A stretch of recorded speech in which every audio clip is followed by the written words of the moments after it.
Entertainment news. What's that I hear? Off in the distance? That's right. There is breaking news. There is breaking news. What is it, Debbie? Magic Monday. When, Debbie? Tomorrow. Tomorrow. Tomorrow's Magic Monday. Don't forget, tomorrow's Magic Monday. Tomorrow's Magic Monday. Tell your friends. Magic Monday. Tomorrow. Spread it around. On with the show. Natasha, Debbie, show. the show. Welcome to it. Just two patriotic girls. Learning about the world. So please, don't take us the wrong way.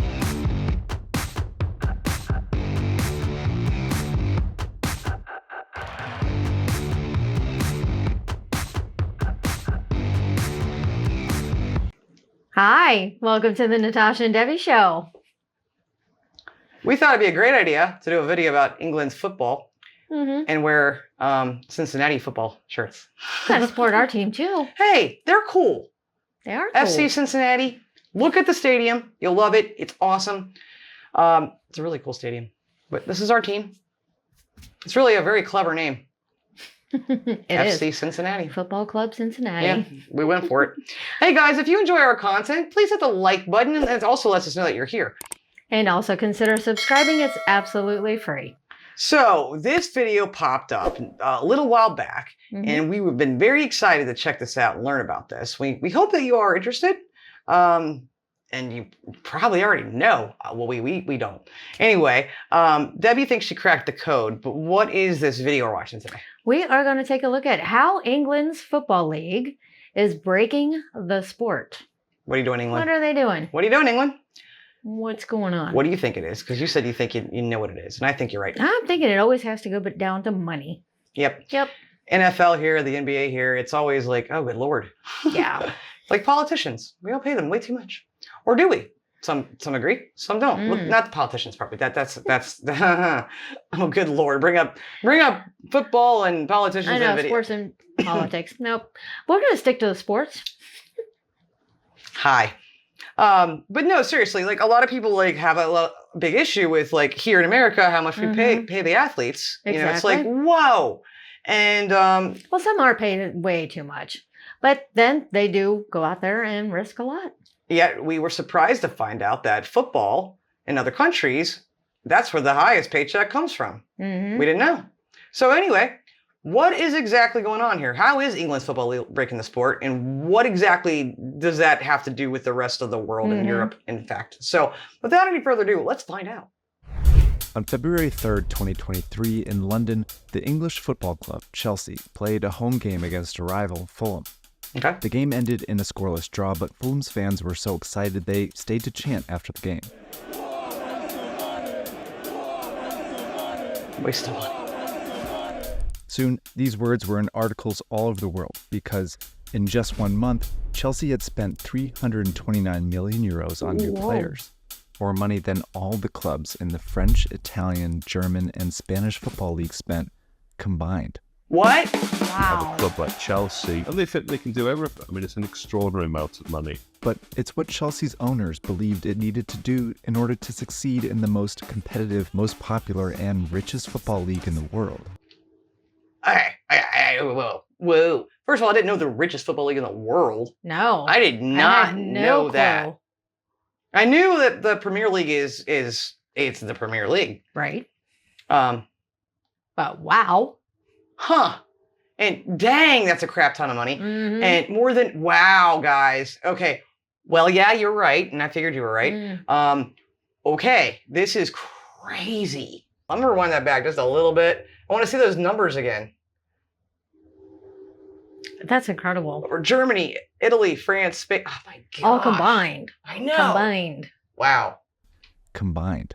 You have a club like Chelsea, and they think they can do everything. I mean, it's an extraordinary amount of money. But it's what Chelsea's owners believed it needed to do in order to succeed in the most competitive, most popular, and richest football league in the world, Yeah, the did English they? Premier League. The English Premier League. These sums of money are just getting bigger and bigger and bigger. The problem is that the Premier League's sweet clubs kick. have grown so rich that the rest of Europe can't keep up. It's very Wow. difficult to be competitive against English clubs. It is so far ahead of all the other leagues. The gap seems to be widening. So how did the English Premier League get so rich? Good Yeah. question. And how is that a problem for Europe's favorite sport? I mean, Right? kind of obvious, isn't it? Well, Right? I mean, if you don't have the money, then This is fascinating already. These aren't just goals, they are wonderful goals. wow. Nice. I need to start by Sweet. explaining how football works in Europe. Oh, we're going way back. There we are. Starting in England around the 1860s, people began organizing official football clubs and playing each other. Eventually, they divided these clubs into a tiered system. The worst clubs played down in these leagues and the best up here. We know this. But clubs could move within this system. At the end of each season, the bottom two clubs in a league would be demoted to the league below, a Relegated. punishment called relegation. But the top clubs would be promoted up. It puts a competitive edge to everything. This is James Corbett, a senior reporter at Off the Pitch. You know, effectively, you could have a village club that might be in tier 10 of English football, and if you do the right things, you know, they could be playing in the first division within a decade. You do have those fairy tale stories. Wimbledon, 6th in the First Division in their first season in the top flight. On the verge of a football fairy tale. By the mid-20th century, these 5 leagues in the biggest 5 countries had most of the best players, and therefore the best clubs. But every Kinda year, knew the that. best club from every league would play each other in a big tournament, at first called the European Cup. It was an opportunity for clubs in any country to win big. In the 1980s, clubs from 16 different country leagues reached the semifinals, and in that period, a Portuguese, Dutch, and even a Romanian club won. He saved it again. He's unbeatable. And Romanians. All right, I didn't know any of this so far. This part, we But didn't. Right. football was about to change, and it began in England with a tragedy. Oh no. Mm. We've heard about this. Mm-hmm. Ah. On April 15th, 1989, 700 people were injured and I remember 96 this. I was a killed at kid a game in on the news. Sheffield, England, Yeah. when poor crowd control and stadium design led to a stampede. It was the low point for English football after a disastrous decade. English stadiums were falling apart and attendance at matches was plummeting. And Jeez. English clubs were banned from European tournaments after a fight between fans killed 39 in 1985. Wow. English football was a game in decline. You had rioting, you had hooliganism, you had racism. It was like an epicenter for all of society's I ills. know that. Disputes between clubs and television broadcasters resulted in none of the English top leagues games airing on television during the 85 and 86 season. What? Jeez. See, I was a kid, so I was literally 85. I was 4. Mhm. So I have no memory of hearing about that. I don't think Yeah, you it's- probably were paying attention to stuff like that at that time, were you? Not really, but I think I remember hearing a little bit about it. It's really sad how Wow. much violence can go in behind Yeah. any sport. Yeah, that's true, but dang. Yeah. Okay. Yeah, I mean, that was one thing, like doing our show, that we've learned is how serious that football is taken there. I had no idea, and to not even show them on TV, no highlights either. Mm-hmm. Wow, Yeah. that's some hardcore stuff. Exactly. Wow, guys. Mhm. Okay, this is surprising. So many of England's best players fled to play in the other European leagues. Okay, that makes In sense. I get that. 1990, a few people were desperate to turn things around, specifically the owners of England's 5 richest and most popular clubs. Man. Arsenal, Arsenal. Tottenham Hotspur, Manchester United, Yep, do it. Everton, and Liverpool. Okay. Big clubs wanted a bigger share That's of pressed. broadcast revenues, centralized marketing. You know, they saw the benefit of that in US sports, and essentially they saw an opportunity. In 1992, they led a group of 22 Benefit to clubs to who? break off and form a new league called the Premier League. And they designed it to Wait, be what English year was football's that? resurrection off and 92? form a new league called the Premier League. The Premier League's only been called the Premier League since 1992. Shut the front I door. know. I did not know that. Learned that. I did not know that. I did not know I that. didn't either. That's fascinating to me. Mhm. So that's a newer thing. I didn't. I'm sorry if I just really surprised. I didn't know. And they designed it to be English football's resurrection. And it worked. It's a whole Definitely did. new ballgame. Was it The Premier advert? League served as the new top league in English football. It controlled its own TV rights, which it sold for 427 million euros to a satellite TV company. Okay. Cash that the clubs then used to find new ways to make money and modernize the game. They renovated and built new stadiums that could fit more fans. And they started selling sponsorships and merchandise all over the world. Yep. But it was satellite TV that made the biggest difference, allowing the games to be broadcast to new audiences like in the US and Asia. The Premier League was able to more than double the price for its rights in 1997 and again Dang. in 2001. Dang. It is one of the great success stories in global sport. Crucially, the Premier League divided its TV revenue relatively equally between clubs, which made them more competitive. Okay. Spain, Italy, and Germany all gave more TV money to its most successful clubs, which let a few dominate year after year. Okay. By 2004, the Premier League had successfully turned English football around, becoming the wealthiest league in Europe, and some very rich people were noticing. This is Roman Abramovich. He's a Russian businessman who, back in 2003, was worth almost 10 billion euros. And he wanted to buy a football club. Oh, he had the money. He settled on a West did. London club Chelsea. named Chelsea, which was in deep financial trouble. Okay. He paid around 199 million euros for the club and to relieve its debt, then immediately injected millions more of his own money. That is nothing at that time. Like, even now, Uh-huh. like now and then, yeah, that's. I just wish he had money and he can go back in time and Right? buy me Man City or Man United or Tottenham Hotspurs. Exactly. Okay, cool. I'm just gonna sit on that for about 20 years and let it ride. Million euros for the club and to relieve its debt, then immediately injected millions more of his own money to buy almost a dozen excellent players from clubs in the Premier League and across Europe. Okay. Even while the club lost money, he added more.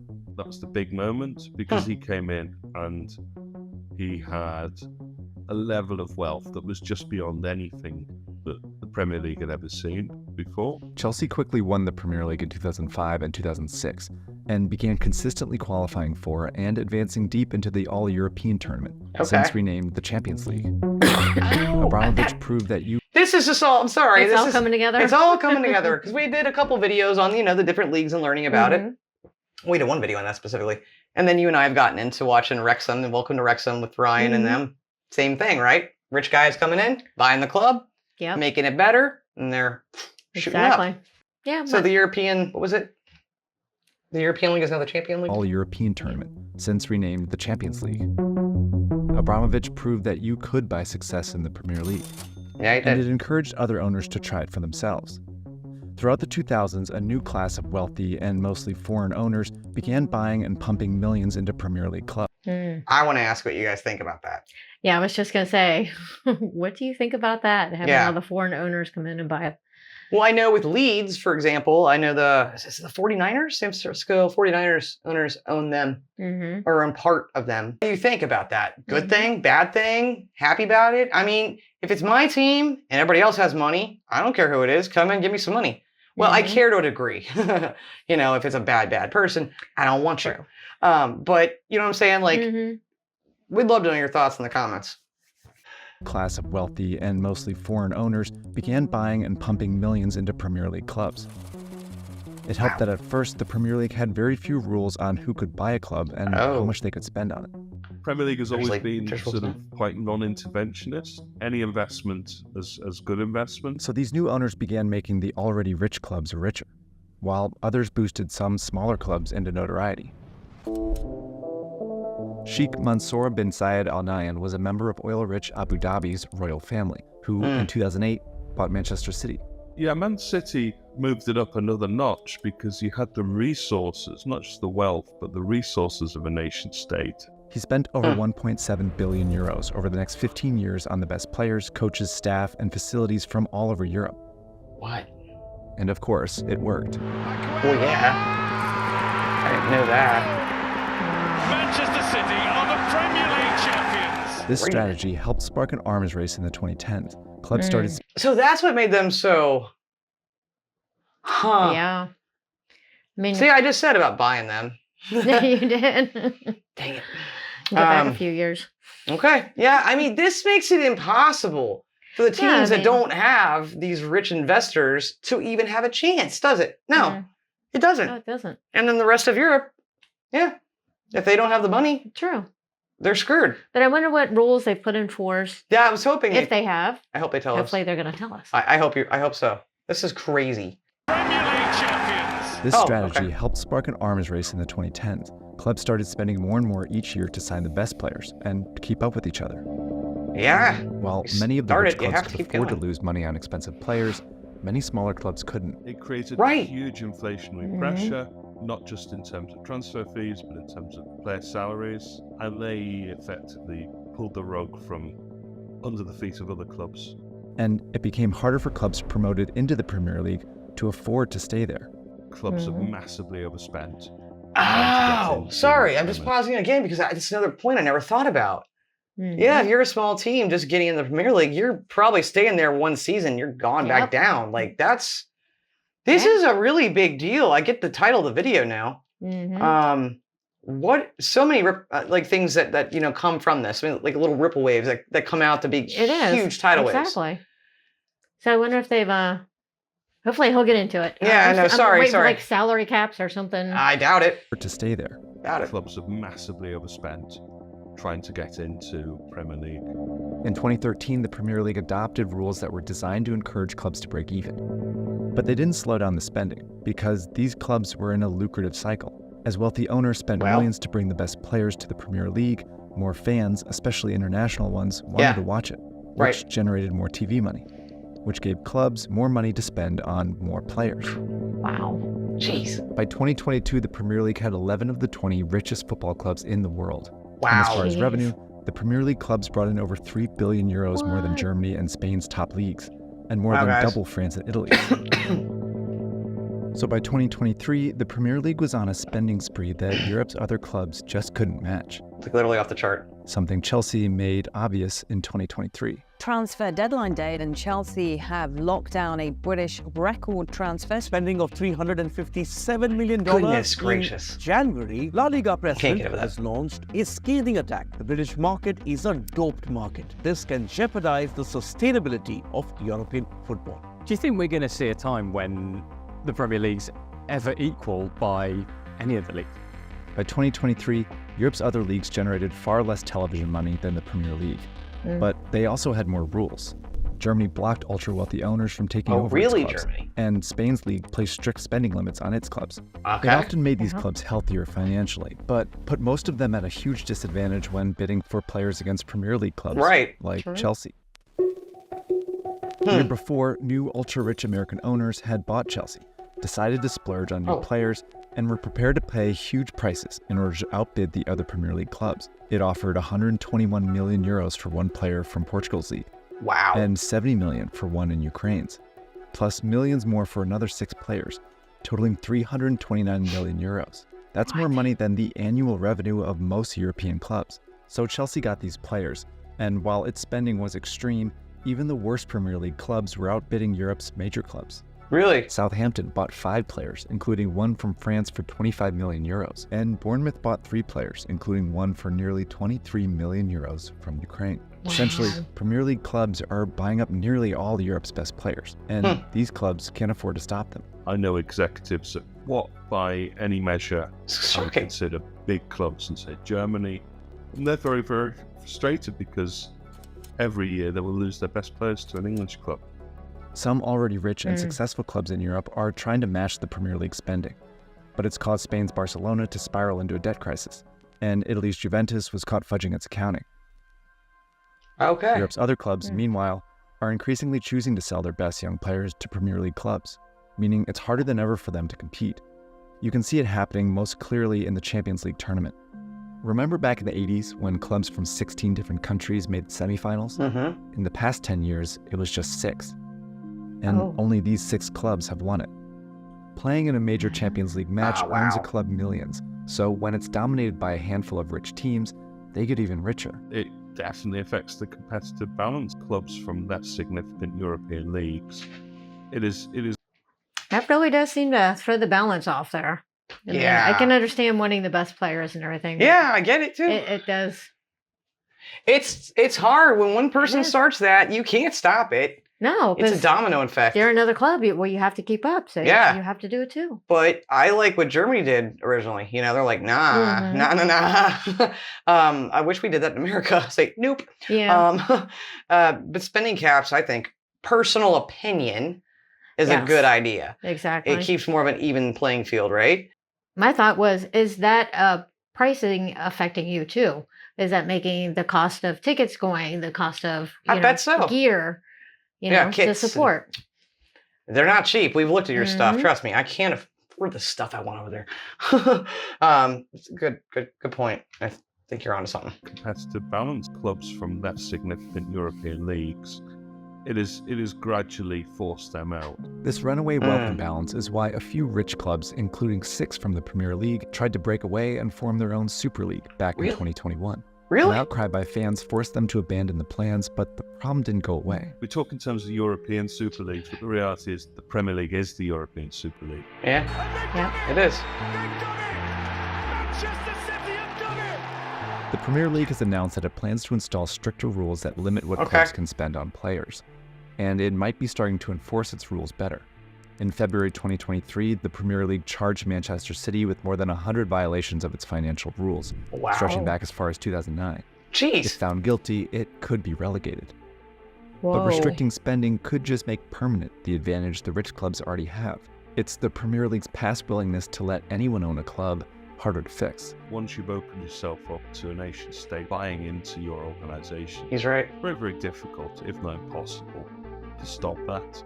Manchester City completes a historic treble. And I'm not sure that it can be done. That was, first of all, very interesting. Learned a lot there. Definitely. I didn't know a lot of that. Okay, I didn't know most of that. I mean, like I said, we watched the Welcome to Wrexham show, and so we knew about, like, the American, or Ryan Reynolds, and I always forget the other guy's name. Sorry, the American guy. Somebody. I know. So bad. I remember. Rob. Yeah, Rob. Robin Ryan. Robin Ryan. Yeah. Spending a crap ton of money, but I was happy for Wrexham, and I still am. However, the ending though, fining them all the way back to like violations to 2009. It's like, if you do have the rules, you gotta like, you gotta stay on it. You gotta actually every year. You can't enforce them. That was interesting. I had no idea of how much money was being spent.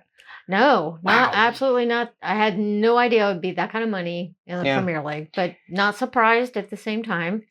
And yet here we are in America too, signing one quarterback in our city for about that much for one person. Yes. That's ridiculous. Now it's over a few years, but still. But what are your thoughts on, spending that kind of money for players? Do you think it's fair for the rest of Europe? Let us know. Are you for it? Are you against it? We've asked this question, I think, a few times now, but we just want to know. We want to know what your thoughts are. And do you think it's a problem? Do you think it is breaking the sport? If you guys enjoy this episode, please hit the like button and consider subscribing to our channel. It is free.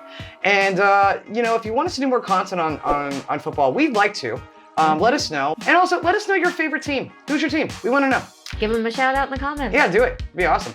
Thanks for watching. We'll see you in the next episode. Until then, guys, please love, like, jazz. Be as strong as Tyson. Bye-bye. Bye.